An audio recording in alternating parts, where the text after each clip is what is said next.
This is Richard Wolff from Democracy at Work, responding to another Ask Prof. Wolff question from our Patreon community. This question comes from Thomas Brereton, and it is one that I am particularly interested in responding to. Thomas makes two references, one to the Rojava, I hope I'm pronouncing that right, a community in northern Syria, and the other one to the work of Murray Bookchin. And what he's getting at in his question is the relationship between worker co-ops as a way of organizing business and the whole question of the society as a whole. In other words, the people who live in a workplace that might be democratically organized as a co-op, those people also live in a residential community. And in modern society, those two are separate.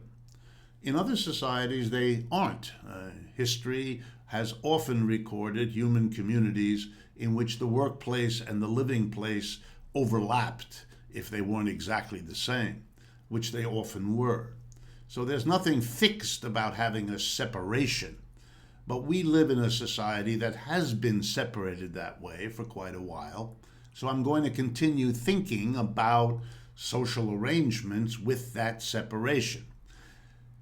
The Rojava community in Syria is world famous for the extraordinary democracy, feminism, kind of anti-authoritarianism that informs that community and has for a long time.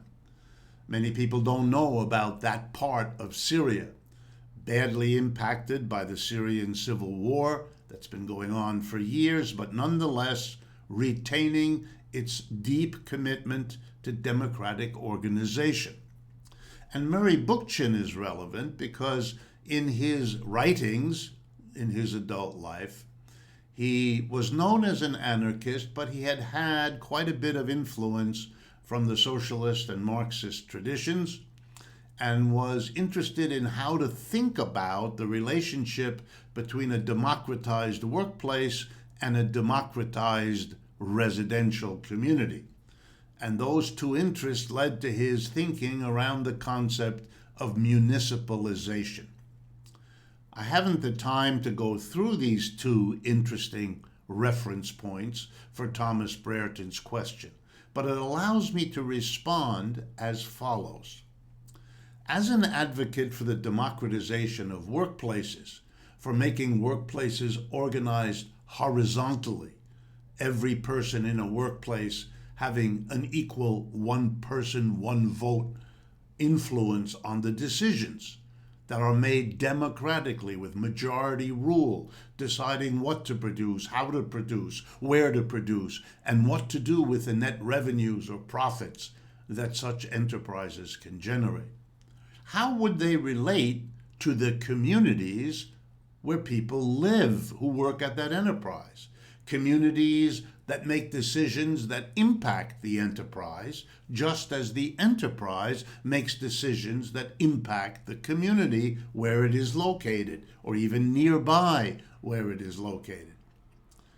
The way my thinking about that has developed under the influence of things like Rojava and Bookchin and many other influences is roughly as follows. Precisely because the decisions of a workplace impact the community and vice versa, it would be necessary, as a commitment to democracy, to make their decisions co-respective, to give each side, for example, veto power over those decisions that impact the other. I am not denying, nor would I not respect, the relative autonomy of each sector.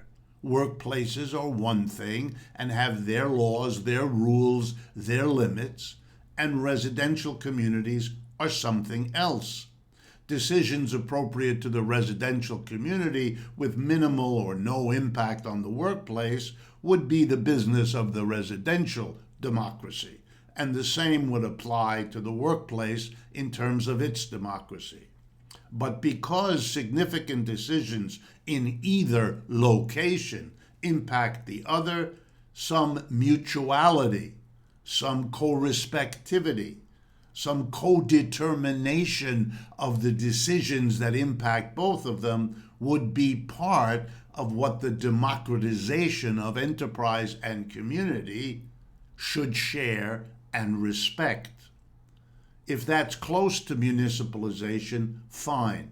But I do not want to lose the specific focus on making people in a workplace finally the masters of their own workplace situation. But always with the caveat that if and when the decisions you make in the workplace impact the community, as they often do, where people live, well then those people have to have their input, their element of control as well. I hope that clarifies the question of the relationship of the Marxist focus on democracy at the workplace and what Thomas Brereton refers to as a more anarchist focus on democracy and ground-up government in the residential community. And indeed, the long-standing, complicated affinity of Marxism and anarchism shows up in this conversation as well. This is Richard Wolff for Democracy at Work, thanking our Patreon community.